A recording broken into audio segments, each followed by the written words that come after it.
आज हम एक ऐसे विषय पर बात करने जा रहे हैं जो सिर्फ शारीरिक व्यायाम या आसन तक सीमित नहीं है, बल्कि हमारे जीवन और मानसिक स्थिरता को एक नए स्तर पर ले जा सकता है। आज हम बात करने जा रहे हैं योग दर्शन यानी योग फिलॉसफी की। आप सबने योगा के बारे में सुना होगा या कभी कभी कुछ आसन भी किए होंगे, लेकिन क्या आपने कभी सोचा है कि योगा सिर्फ शरीर को लचकदार बनाने या हेल्थ के लिए नहीं है? योग दर्शन का असली मतलब है अपने मन को नियंत्रित करना, अपने विचारों को समझना और अपने जीवन को सुख और शांति से भरना। प्राचीन भारत के ऋषियों और योगियों ने इस विचारधारा को समझ और हमें एक ऐसी प्रक्रिया दी जो हमारे मन को शांत और व्यवस्थित कर सकती है। योग के महत्व का जिक्र पतंजलि योग सूत्र में किया गया है, जहां चित्त यानी मन की स्थिति और उसका नियंत्रण सबसे बड़ी बात है। योग शब्द संस्कृत के युग से निकला है, जिसका अर्थ है जुड़ना या एकत्रित होना। ये एक ऐसा मार्ग है जो हमें अपने अंदर के विचार, भावना और क्रियाओं को एक साथ लेकर चलता है, ताकि हम अपने मन को पूरा नियंत्रित कर सकें। पतंजलि कहते हैं कि जब हम अपने मन के वृत्तिज यानी जो हमारे मन की चंचलता को दर्शाता है उसको हम नियंत्रित कर लेते हैं, तब हम असली शांति का अनुभव करते हैं।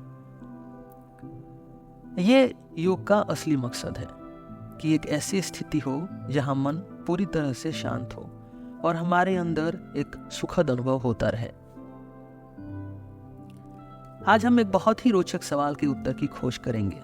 हम अपने आप पर काबू कैसे पाएं? इस सवाल का उत्तर हमें योग दर्शन के एक महत्वपूर्ण हिस्से चित्त यानी मन के नियंत्रण से मिलेगा। योग कहते हैं कि अगर आप अपने मन को नियंत्रित कर लेते हैं तो आप अपने जीवन को भी नियंत्रण कर सकते हैं।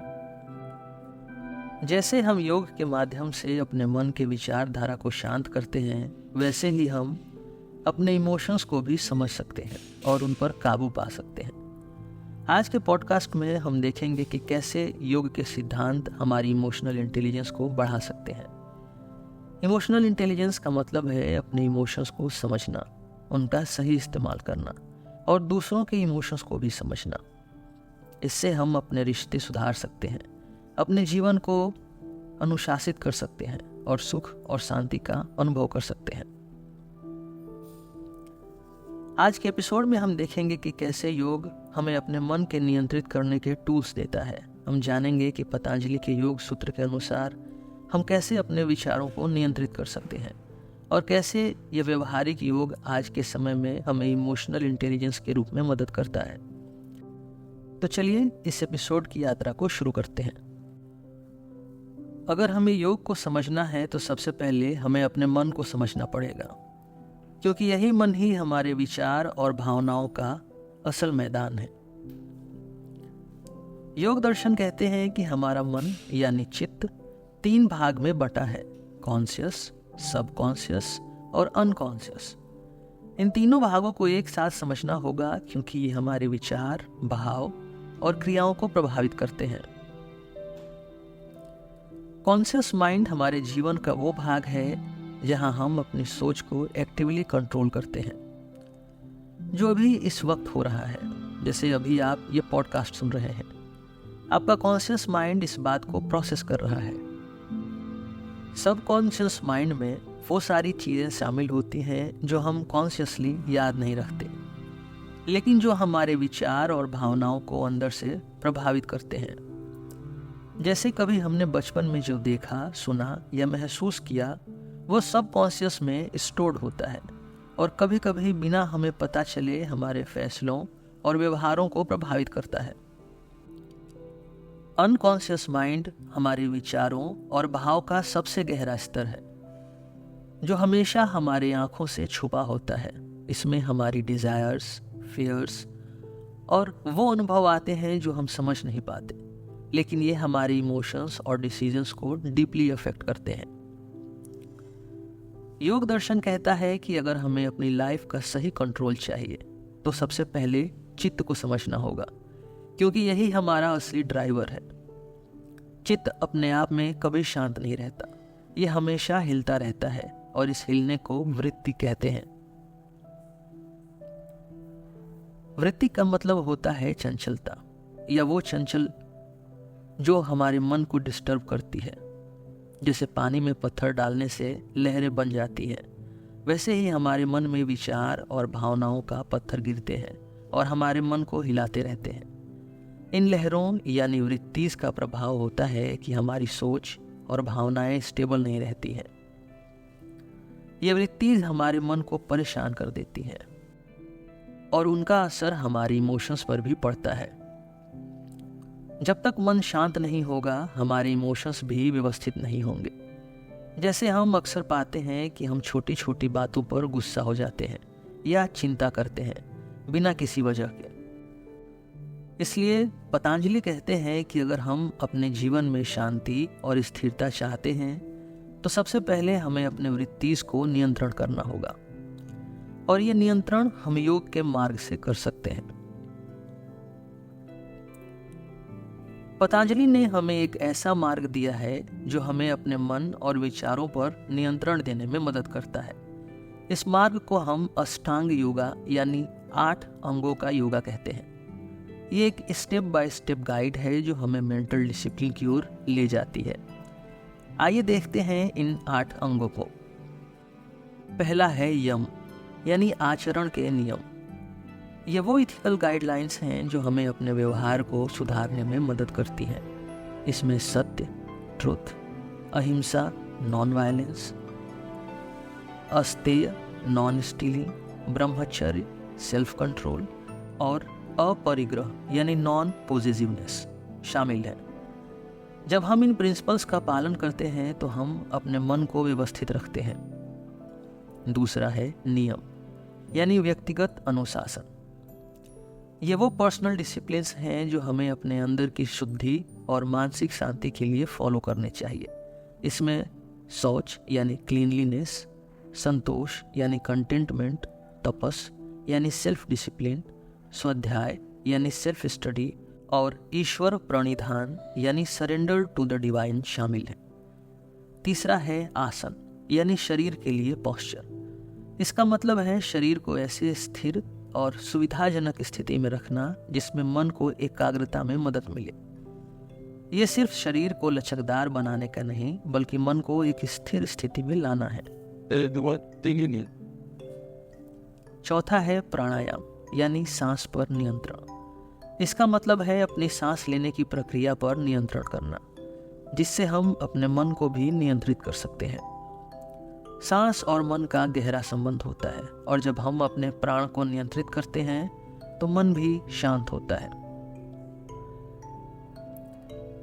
पांचवा है प्रत्याहार यानी इंद्रियों को नियंत्रित करना। इसका मतलब है अपनी इंद्रियों को बाहरी दुनिया से वापस खींचना और अपने अंदर की ओर ध्यान देना। जब हम अपनी इंद्रियों को बाहरी वस्तुओं से दूर करते हैं तब हम अपने मन को अंदर की ओर स्थिर कर पाते हैं। छठा है धारण यानी एकाग्रता। इसका मतलब है अपने मन को एक बिंदु या वस्तु पर स्थिर करना। जब हम अपने विचार को एक जगह पर लगाते हैं तब हम अपनी चंचलता को कम करते हैं और मन को व्यवस्थित करते हैं। सातवां है ध्यान। इसका मतलब है बिना किसी विचार के एक चीज पर अपने पूरे मन को स्थिर करना। ये एक ऐसी स्थिति है जहां मन पूरी तरह से शांत और स्टेबल होता है। फिर आठवां है समाधि यानी पूर्ण शांति। इसका अर्थ है मन की पूरी स्थिरता, जहां वृत्ति खत्म हो जाती है और हम अपने असली रूप को पहचान लेते हैं। ये एक ऐसी स्थिति है जहां हम अपनी प्रकृति से परे चले जाते हैं और पूरी शांति का अनुभव करते हैं। यम और नियम योग के प्रथम 2 पायदान हैं और ये हमें अपने मन और जीवन में डिसिप्लिन लाने के लिए गाइड करते हैं। जब हम इन प्रिंसिपल्स का पालन करते हैं तो हम अपने आचरण और सोच को एक सही दिशा में ले जाते हैं। यम हमें दुनिया के साथ कैसे व्यवहार करना चाहिए ये सिखाता है। अहिंसा का मतलब है हिंसा न करना, सिर्फ शरीर से नहीं, मन और विचार से भी। जब हम अपने मन को अहिंसा के मार्ग पर ले जाते हैं तो हम अपने गुस्से और चिंता पर काबू पाने लगते हैं। नियम हमें अपने अंदर डिसिप्लिन लाने में मदद करता है। संतोष का मतलब है जो है उसमें संतुष्ट रहना। जब हम अपने मन को संतोष के साथ जीना सिखाते हैं तो मन की चंचलता और अशांत वृत्तियां अपने आप खत्म होने लगती हैं। इन सब पायदान का एक ही मकसद है, अपने मन को ऐसे डिसिप्लिन में लाना जहां विचार और भावनाओं का असर हम पर कम से कम हो और हम एक शांत और स्थिर जीवन जी सकें। इस प्रक्रिया को समझकर हम धीरे धीरे अपने मन को नियंत्रित कर सकते हैं और इमोशनल स्टेबिलिटी की ओर एक कदम और बढ़ा सकते हैं। अब तक हमने समझा कि योग हमें कैसे अपने मन को नियंत्रित करना सिखाता है और वृत्ति से मुक्ति पाने का मार्ग बताता है। लेकिन इसका आखिरी मकसद सिर्फ मन को शांत करना नहीं, बल्कि एक ऐसी स्थिति तक पहुंचना है जहां हम अपने आप को पूरी तरह से स्वतंत्र महसूस करें। इसे हम कैवल्य यानी लिबरेशन कहते हैं। कैवल्य का मतलब होता है पूर्ण मुक्ति, यानी एक ऐसी अवस्था जहां व्यक्ति अपने मन, विचार और वृत्ति से परे हो जाता है। योग का सबसे बड़ा लक्ष्य यही है। कैवल्य का अर्थ है हम अपने मन के बंधनों, चिंताओं और डिजायर से बिल्कुल फ्री हो जाएं, जहां हमारी यथार्थ को समझने की क्षमता बिना किसी बाधा के काम करे। योग दर्शन कहते हैं कि हम अपनी लाइफ में तभी पूरी तरह से फ्री हो सकते हैं जब हम अपने मेंटल डिस्टर्बेंसेस से मुक्ति पा लें। ये मेंटल डिस्टर्बेंसेस ही हमें अशांत और बंधन में रखते हैं, जैसे हमारे गुस्से, चिंता, मोह और डिजायर से बंधे हुए मन को शांति कभी मिलती नहीं है। वैसे ही जब तक हम इन डिस्टर्बेंस से दूर नहीं होते तब तक हम अपने जीवन में आजादी का अनुभव नहीं कर सकते। कैवल्य तब मिलता है जब हम अपने विचार और भावनाओं को पूरी तरह से कंट्रोल कर लेते हैं, जब हम अपने मन के ऊपर पूरा नियंत्रण कर लेते हैं। तब हम दुनिया के किसी भी डिस्टरबेंस से प्रभावित नहीं होते। ये एक ऐसी स्थिति है जिसमें मन पूरी तरह से शांत और एकाग्र होता है और हम अपने अंदर की असली सच्चाई को पहचान सकते हैं। कैवल्य तक पहुंचने के लिए एक और जरूरी प्रिंसिपल है जिसे हम वैराग्य यानी डी अटैचमेंट कहते हैं। डी अटैचमेंट का मतलब है हमें अपने डिजायर्स और मोह माया से दूर रहना, यानी दुनिया के जो भी आकर्षण है, पैसे, शोहरत या पर्सनल डिजायर्स, उनसे दूर रहना। वैराग्य का योग में बहुत बड़ा महत्व है, क्योंकि हमारी डिजायर्स और अटैचमेंट्स ही हमारे मन को बांध कर रखती है। जब हम किसी चीज का मोह करते हैं तब हमारा मन उस चीज के साथ जुड़ जाता है, और अगर वो चीज हमें नहीं मिलती तो हम चिंतित हो जाते हैं, परेशान होते हैं। ये अटैचमेंट्स और डिजायर्स ही हमारी मेंटल डिस्टर्बेंसेस का असली कारण होते हैं। जब तक हमारी इच्छाएं और डिजायर्स हम पर राज करते रहेंगे तब तक हमारा मन अशांत और विचलित रहेगा। इसलिए वैराग्य कहते हैं कि अगर हमें सच में आज़ादी चाहिए तो सबसे पहले अपने मन को इन अटैचमेंट से मुक्त करना होगा। डिअटैचमेंट का मतलब ये नहीं कि हमें दुनिया से भाग जाना चाहिए या अपने कर्तव्यों से दूर हो जाना चाहिए। योग कहता है कि हम अपने एक्शंस करें, लेकिन उनसे जुड़े रिजल्ट्स के लिए मन में कोई अटैचमेंट न रखें। अगर हम अपने काम को पूरे मन से करते हैं बिना किसी डिजायर के, तब हम मन की शांति को पा सकते हैं। आज की दुनिया में हम सब कुछ पाने के लिए दौड़ रहे हैं, पैसा, सक्सेस, शोहरत और मटेरियल चीज़ें हमारी डिज़ायर्स बन गई हैं। ये सब हमारी सोशल मीडिया की दुनिया में हम अक्सर दूसरों से अपनी लाइफ को कंपेयर करते हैं, और अगर हम उनसे पीछे दिखाई देते हैं तो मन में अशांति और दुख का अनुभव करते हैं। लेकिन अगर हम थोड़ा वैराग्य अपनी लाइफ में ला पाएं, अगर हम इन चीज़ों के प्रति अपनी अटैचमेंट को थोड़ा कम कर पाएं, तो हमारी इमोशनल स्टेबिलिटी बढ़ने लगेगी। जब हम अपने मन को इस बात के लिए तैयार करते हैं कि रिजल्ट चाहे जो भी हो, हम अपनी इच्छाओं से बंधे नहीं हैं, तो मन अपने आप शांत रहने लगता है। इसलिए आज के समय में जब हम सब मटेरियलिज्म और सोशल कंपैरिजन्स में घिरे हुए हैं, तब डी अटैचमेंट और वैराग्य हमें एक बैलेंस बनाए रखने में मदद करते हैं। हम अपने मन को इन दुनिया के एक्सपेक्टेशन से दूर रखकर इमोशनल स्टेबिलिटी और मेंटल पीस को पा सकते हैं। जब हम वैराग्य को अपने जीवन का एक हिस्सा बना लेते हैं, तब हम धीरे धीरे अपने मन की वृत्ति को शांत करते हैं और कैवल्य की ओर एक कदम बढ़ाते हैं। कैवल्य का मूल अर्थ ये है कि हम अपने डिजायर्स, अटैचमेंट्स और विचार से परे होकर अपने असली स्वरूप में स्थिर हो जाएं, जहां मन पूरी तरह से आजाद और शांत हो। हमने अब तक समझा कि कैवल्य यानी मुक्ति तक पहुंचने के लिए अपने मन को शांत और वृत्ति से मुक्त करना जरूरी है। लेकिन सवाल ये उठता है कि हम अपने मन को कैसे कंट्रोल करें। क्या टेक्निक्स हैं जो हमें अपने मन को नियंत्रित करने में मदद करती हैं? योग में इसके लिए कई प्रक्रियाएं दी गई हैं जो प्रैक्टिकल तरीके से हमें अपने विचार और भावनाओं को समेटने और उनका नियंत्रण करने में सहायक होती हैं। आइए देखते हैं कैसे। योग के जो 8 लिम्स हैं, उनमें से धारण और ध्यान मन को कंट्रोल करने के सबसे प्रभावी तरीके हैं।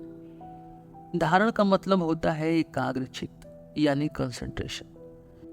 जब हम अपने मन को एक ही चीज पर लगातार लगाए रखते हैं, तब हम अपने विचार और भावनाओं को नियंत्रित कर पाते हैं।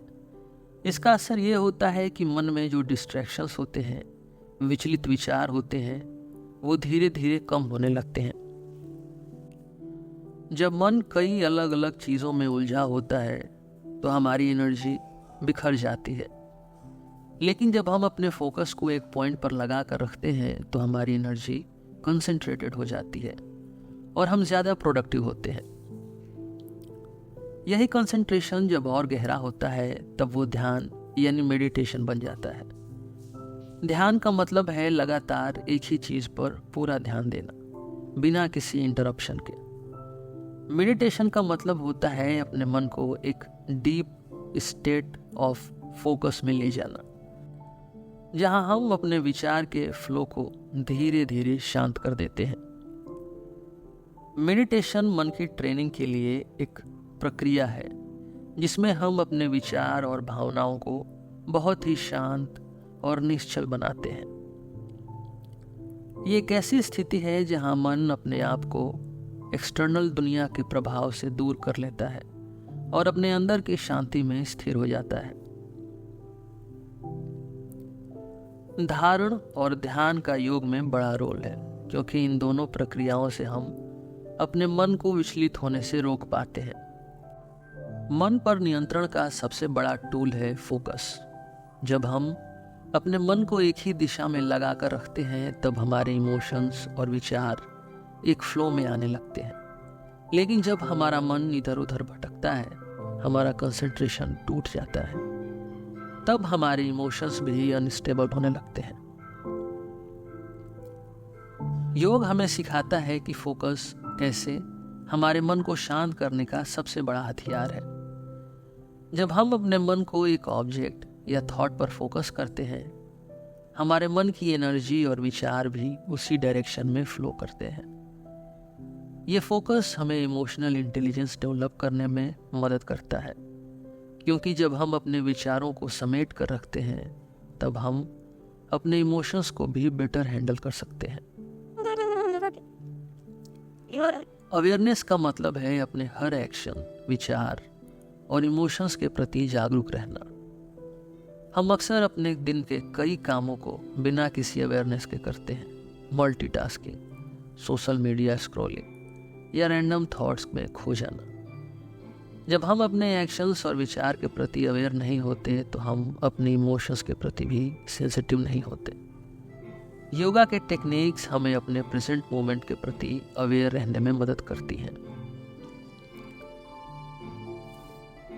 आज के समय में माइंडफुलनेस एक बहुत ही प्रचलित कॉन्सेप्ट बन चुका है। माइंडफुलनेस का मतलब होता है अपने हर एक्शन के प्रति कॉन्शियस रहना बिना किसी जजमेंट के। जैसे जैसे हम अपने दिन के हर पल में फुली प्रेजेंट होते हैं, वैसे वैसे हमारी मेंटल क्लैरिटी बढ़ने लगती है। माइंडफुलनेस प्रैक्टिसेस हमें अपने मन को बेटर तरीके से समझने में मदद करती हैं और हमें अपनी इमोशंस के प्रति सेंसिटिव बनाती हैं। आज के लिए बस इतना ही। मेरा नाम है रोहित और आप सुन रहे थे सिलेबस विद्रोही। धन्यवाद।